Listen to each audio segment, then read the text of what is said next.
You just realized your business needed to hire someone yesterday. How can you find amazing candidates fast?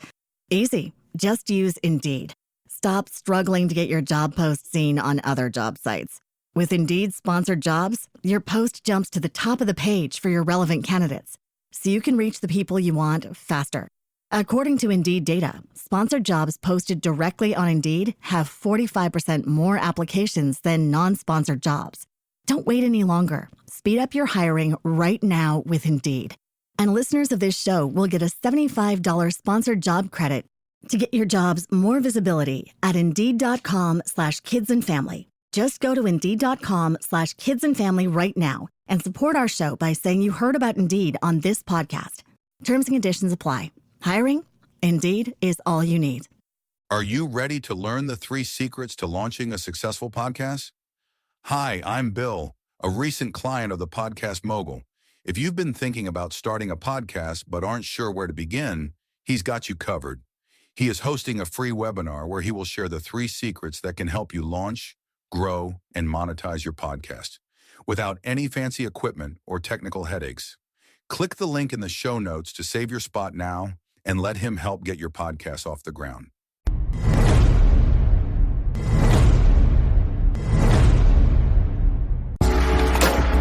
Welcome to Invest in Yourself, the Digital Entrepreneur Podcast. Join the Podcast Mogul Phil Better as he interviews successful entrepreneurs that make their living in the digital world. Now, let's join your host, Phil Better, and his special guest today on Invest in Yourself, the Digital Entrepreneur Podcast.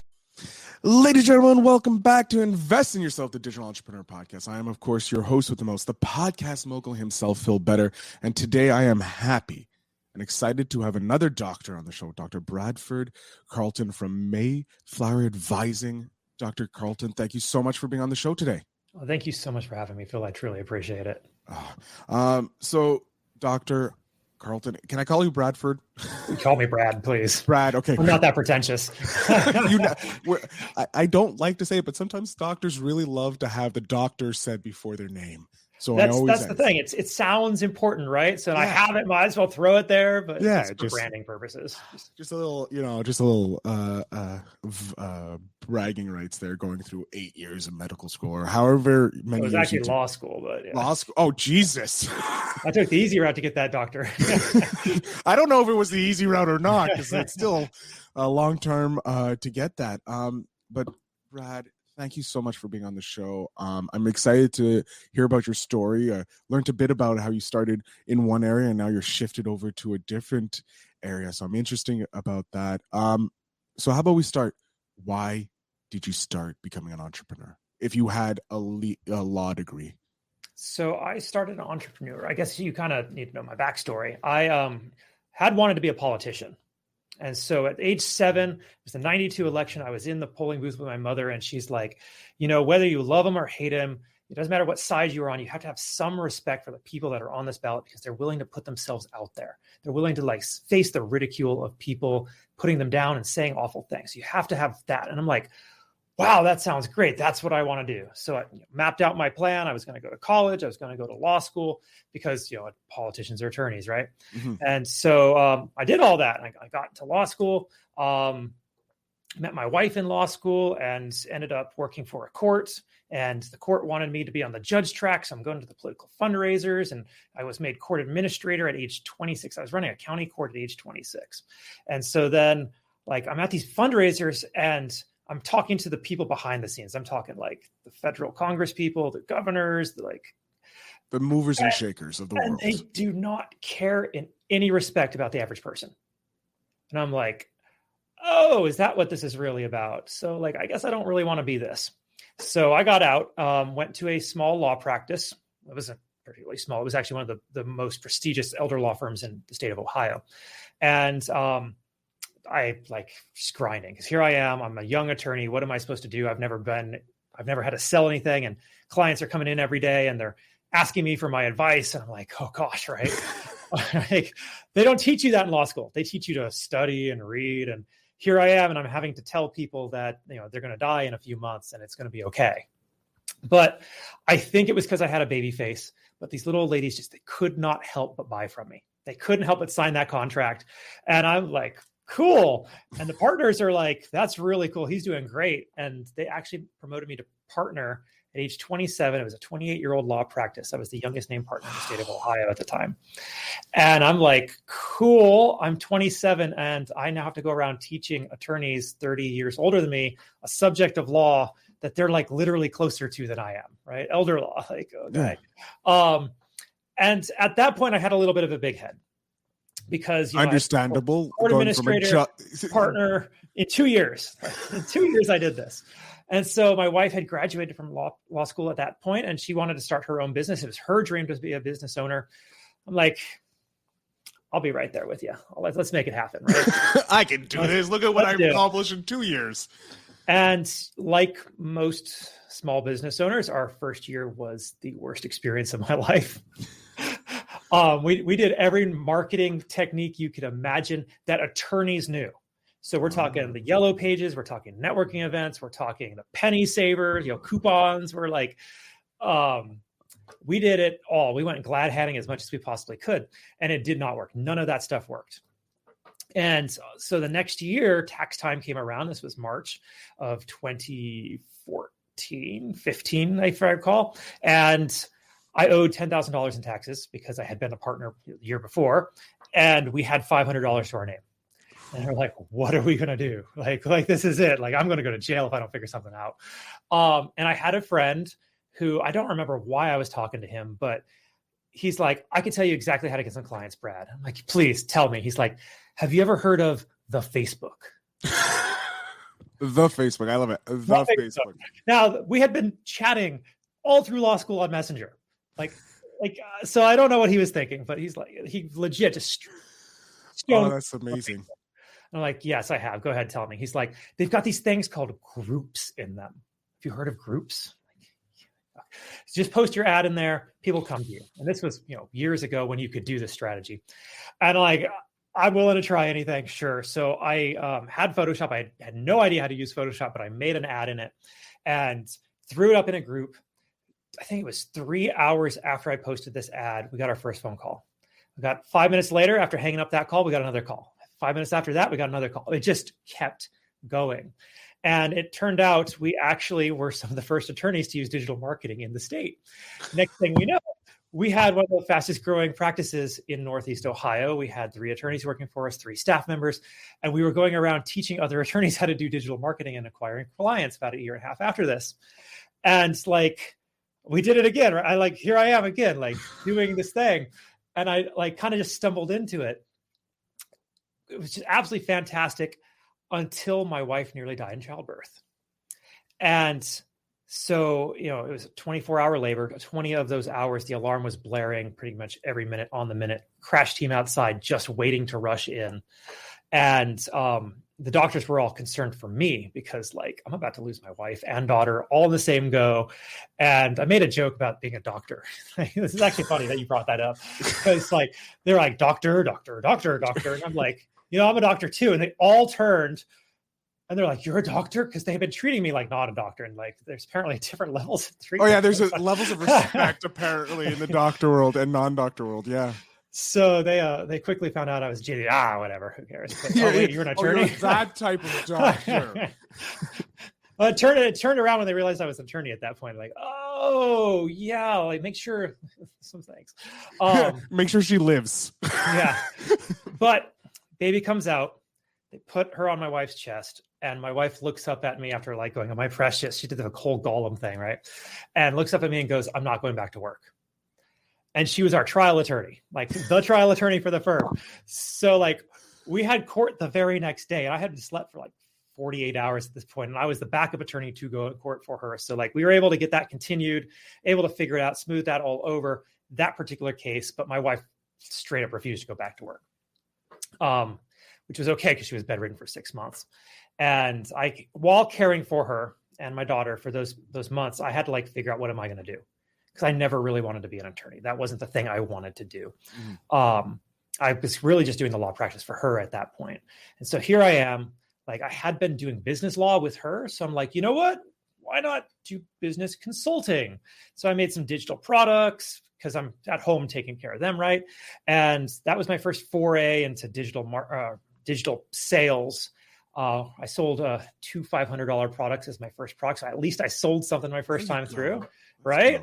I've had a few clients who don't do that. So like, but after getting a few of these small time clients in Akron, Ohio, we're like, like we have more ambition than small clients. What are we going to do? So my wife says, we need to go to a bigger city. You're killing yourself here, Brad. You're moving to Las Vegas. I'm like, okay, I'm moving to Las Vegas. When are you thinking? She's like, as soon as you possibly can. The child and I will stay here. We'll sell the house. You go.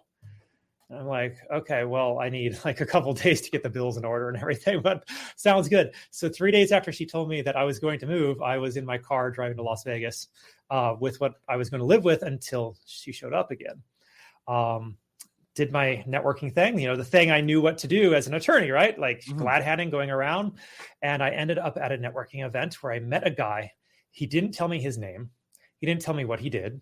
He just says, I like you, Brad. I like your story. I got some guys you should meet. I'm like, okay, sounds good. Please don't murder me. In my head, I'm thinking you're in Vegas, the history of Vegas. You don't know who this man is. This is the dawn of some family that's going to introduce you. That's exactly what I was thinking, right? Like this is a rotund gentleman who just sat in the corner and people like had to introduce you to him. I'm like, okay. But it turned out Don at all. It turned out he was one of 3 principals at an international business consulting firm. And it just so happened that they liked to talk to younger guys in the same field. And they're like, Brad, we love your story. We want to like teach you. Okay, sure. Why not? Right. And so they have me at one of their meetings and they're talking about all their clients and what they're going to do for the clients. They divvy up the work and they're like, Brad, if you want to come back next week, see how it's really done. We'd love to have you. Like, sure. What am I going to lose? Right. Like I might be able to catch something off of this. And so I come back the next week and it was really strange because these guys like white haired, they've been, combined like 130, 140 years of experience between just the 3 of them. They, didn't do a single thing for any of these clients. Like one guy's like, my wife needed me to do some work in the garden. I just couldn't get into anything. The other guy's like, it was too hot here in town. I just went up to the mountain for the week. And I'm like, is that how it's done? Like, okay. So they divvy up the work again. They talk about the clients and they're like, Brad, if you want to come back next week, we'd be happy to have you. Sure thing. So I come back week 3 and again, they didn't do anything, like nothing. And at this point, I'm like, this is not strange. This is an opportunity. So when they start divvying up the clients again, I'm like, I'll do that for you. Like, I'll take that. Like, I don't even know what that term you just said was, but I will go figure it out and I will do this for you guys. 2 weeks later, they hired me to be the president of this entire firm. We had offices in 4 states. I think we had like 8 staff members. And I'm a small town attorney. I knew business law and, attorneys are like, I know everything. Well, I knew nothing. I knew nothing. The first humble attorney ever in the history of attorneys. I'm no longer on my licenses, so I can say whatever I want now. Oh, okay. Attorneys are bound by, the courts of their state. They're not allowed to say anything negative about the practice of law. So I'm free. I can say whatever I want. But I very quickly learned, operations and international development and fundraising and all this stuff while I'm working with these clients.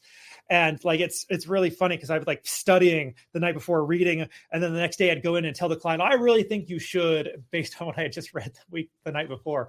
And, it got me through. Like we did really well. Eventually the firm was doing so well, the partners decided that they were going to retire and leave Brad to do all the work without any assistance. And they were just going to skim off the top. And I'm like, I don't think that's a good deal for me. No, not at all. So I'm just going to go, if I'm going to do all the work myself, I might as well just go do it myself. I've already had my own business. And, the rest they say is kind of history. Not quite. I have a little bit more. The history of that part of your life. So I've worked in 20 plus industries at this point. I've helped entrepreneurs in 43 countries. I've personally helped refer over $2.5 billion of business funding needs to investors. At one point, after having done that, I was working. I was trying to close a video game streamer, and the one question this guy had, because he's like, yeah, it's a fantastic background. Your story's great, Brad. How many followers do you have, though? Because that's what matters to me. I'm like, are you kidding me? He's like, no. In this space, the number of followers is what determines how important you really are. I didn't really ever focus on my own brand. And I'm like, you know what? That's actually a good point though. Like, because I'm telling people to do branding and I didn't do it for myself. So I started a podcast and I wanted to prove that I could do it with starting from absolutely nothing. Because if I'm going to be talking to video game streamers and other people who don't necessarily have the resources to build a business, let me show you how you can just by using myself as a case study. And so about a year and a half after starting that, doing 3 interviews a week, every week, we talked about that before we jumped on, I had grown to over 160,000 followers. And at that point, I'm like, I think I've proved myself. But one of my guests on my show had done work in the boxing space. He was actually a consultant for some big name boxers, and he wanted to go into mental health. And so I was helping him build that business. Next thing I know, I was the first person to stay at Don King's training camp in the dorms that the boxers like Mike Tyson used to stay at back in January of this year when he was putting on a heavyweight title fight. So I was there. I got to hit the bags that they made, like custom made for Mike Tyson. Holy crap! That is a hell of an intro, right? and a reason why. So to boil it down, you went to law school to become a politician. Found out that politicians aren't really people that we can trust. Which surprise, right? After the last 8 years, then you went into a practice that you didn't want it. You did because you wanted to help your wife, because that's what she wanted, which is one of the greatest things a husband can do for his wife, is support, or his partner, or a partner can do.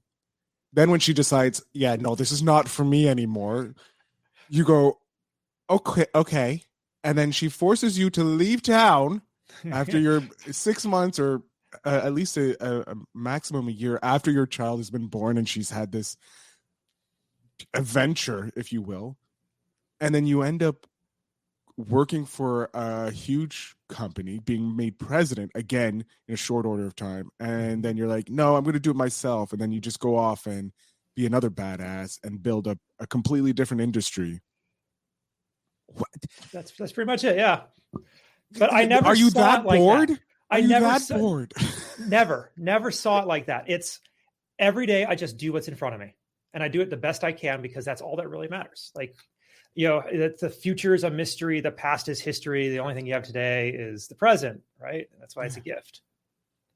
I knew you were going to go with the present thing, because the minute you started, I'm like, I remember that from Kung Fu Panda. That's right. Yeah, and I'm like, you change it up a little, but it's still truth. It still rings true. So your why is is it like you like trying new things? I'm ambitious. Okay. I never wanted, growing up, I was told I was lazy the whole time because I played video games. I heard that. Okay. And so you're lazy because you're not working. You need to go do this. You need to go do that. You're lazy. But then I saw my parents every single night sit down as soon as they got home in their recliners after getting dinner, because they have dinner right there with them, right? Sit there and watch TV until they go to bed. And I'm like, I do not want that. That is not my life. I refuse to have that. And so every day, if I start to see like I'm like starting to watch something like, no, I can't do that. I got to get to work. I love that. I love how that self-discipline from seeing something that you didn't want because you were told that it wasn't good, to making sure that now you don't do that. So you always reach the goals that you set. That's amazing mindset to have. Thank you. Jesus, what tip? So apart from having that type of mindset, because that's a great mindset to have and a great tip for podcasters or business owners to have, is like when you see you're not doing the thing that you want, force yourself to go back and do it. What do you want? Like, what is the next step? Because you're apparently hitting like 17,000 niches or industries. Is there an industry that you're like, I want to try my hand at this? Like with your current company, Mayflower Advising, is there something you want to do next? Like, do you want to build a SaaS business? Like, is that the next thing for you? So from age 7, like my life goal is to save the world. I know it's like, no, right? Mine is to help as many people podcasters make money. So that is just a same goal. It's an amazing goal.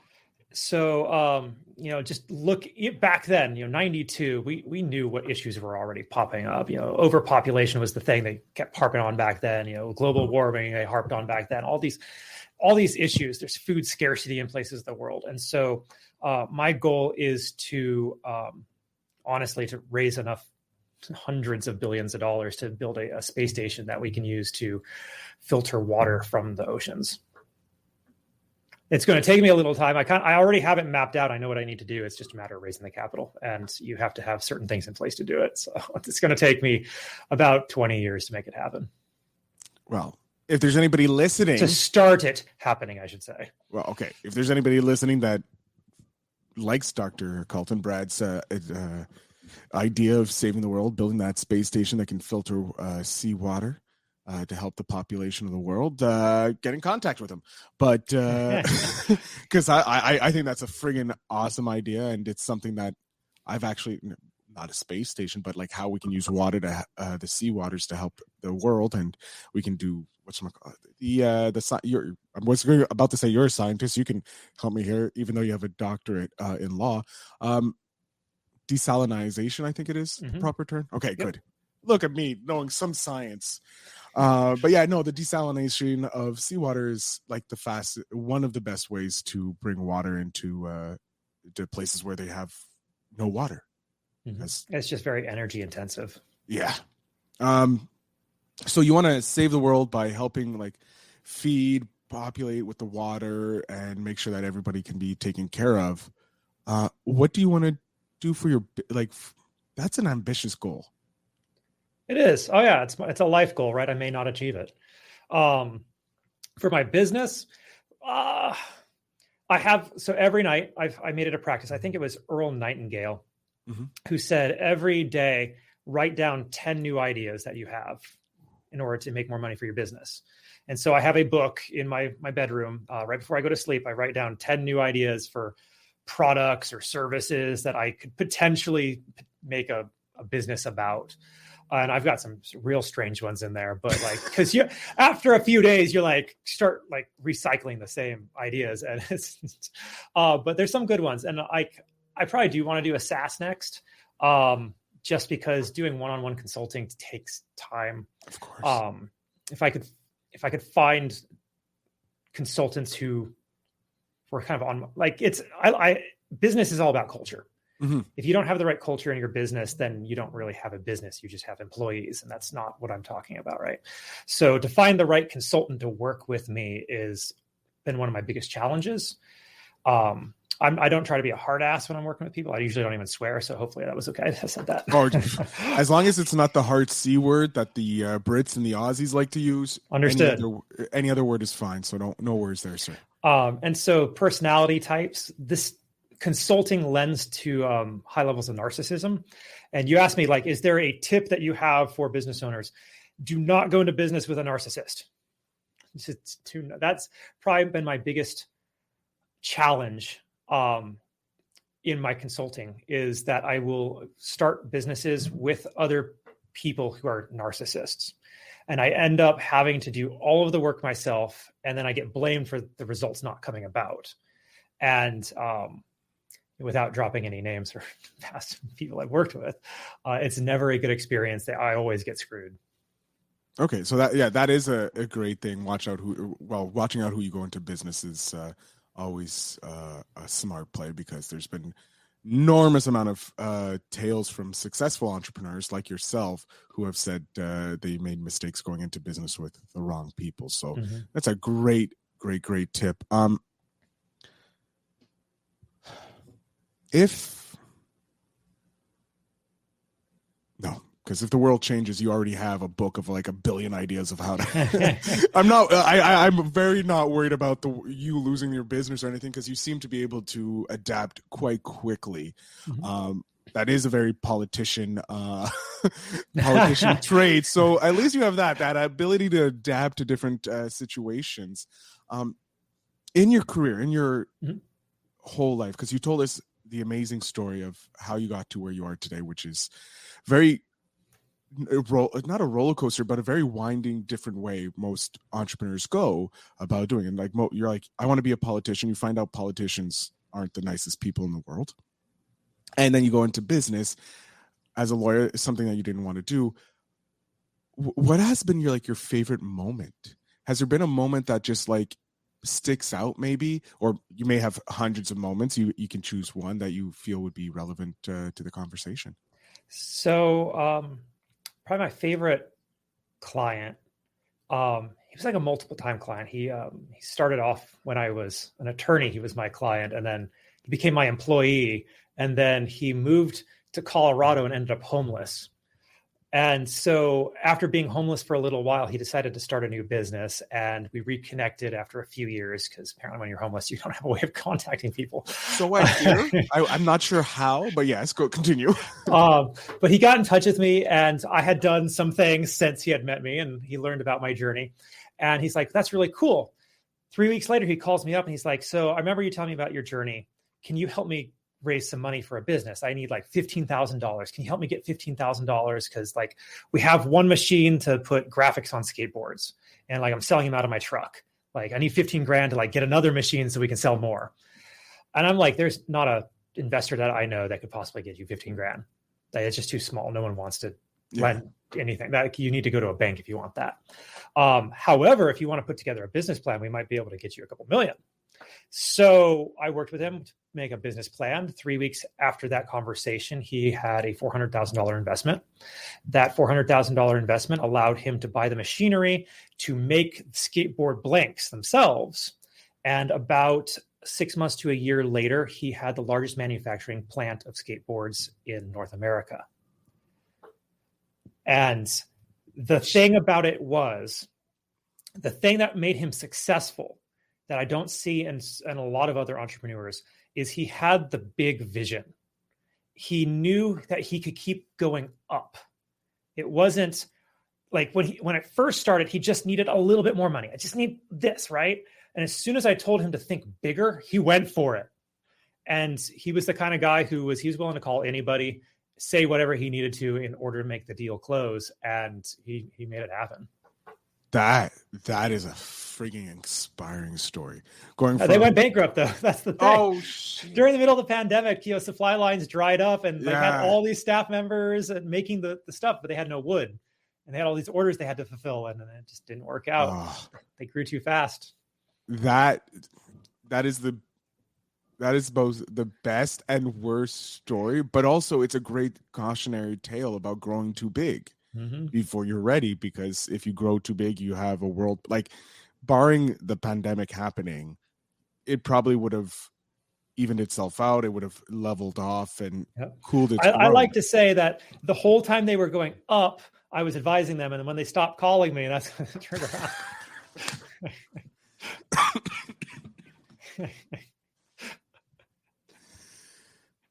That's fair. Yeah. I love that. That is genius. So the pandemic had nothing. They didn't call me. I could have helped them during the pandemic. That's exactly what it was. All right. This has been a great conversation, Brad. I'm having so much fun talking with you, learning about you. I'm definitely going to keep in touch with you because it's been fun. But we are coming to the end of the interview. My last question I want to ask to spark conversations from Yes Theory and Seek Discomfort. So, sir, what is the hardest lesson you've learned this past year?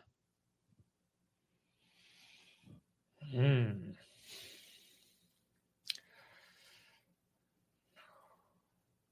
that's a tough one. I got a lot.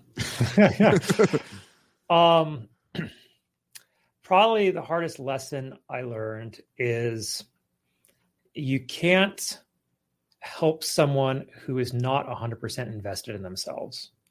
I had a client who wanted to start a business. She wanted to do it. She had the desire to do it. This was her life dream to do it, but she didn't have the fire to do it. And so even though I was able to set everything up and I was able to get her to take the actions she needed to start getting the yeses for her business, like she'd pick up the phone and they'd say, yes, like that, I love it. Let's make it happen. She'd get the yes, but then she'd come to me and be like, man, I just don't know. She didn't have the fire to keep it burning. Yeah.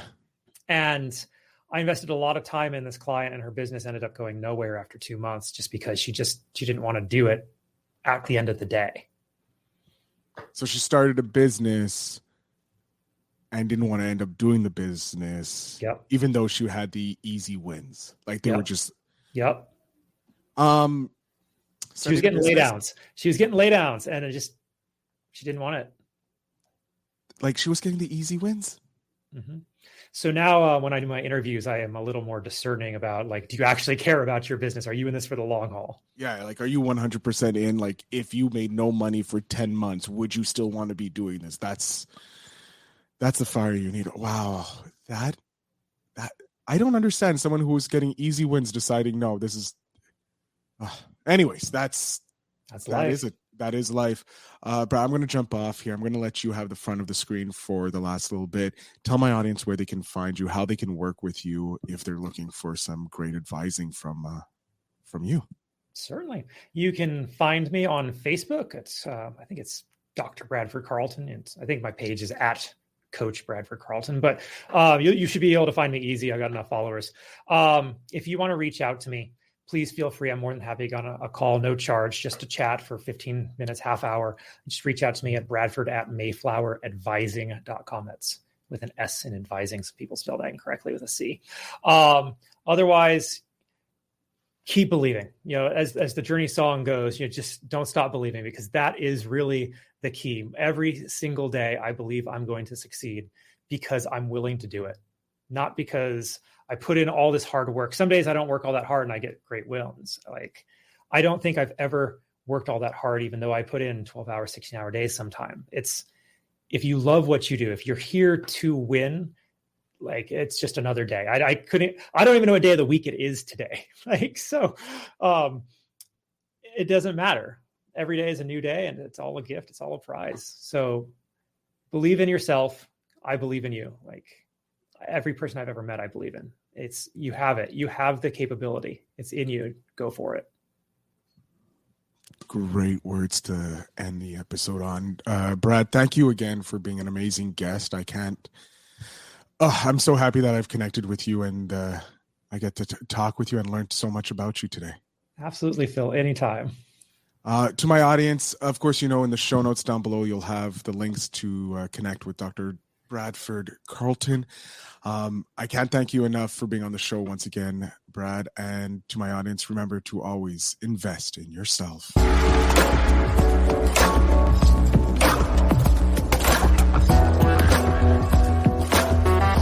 Thanks for tuning in.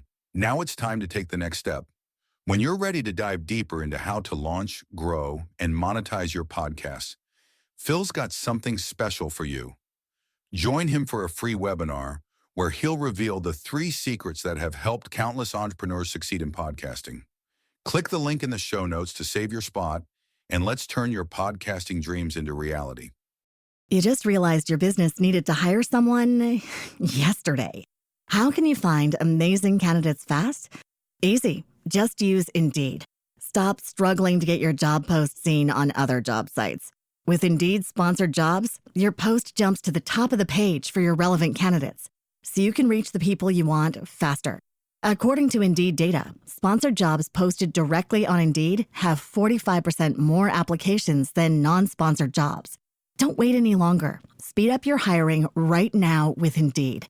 And listeners of this show will get a $75 sponsored job credit to get your jobs more visibility at Indeed.com/kidsandfamily. Just go to Indeed.com/kidsandfamily right now and support our show by saying you heard about Indeed on this podcast. Terms and conditions apply. Hiring? Indeed is all you need.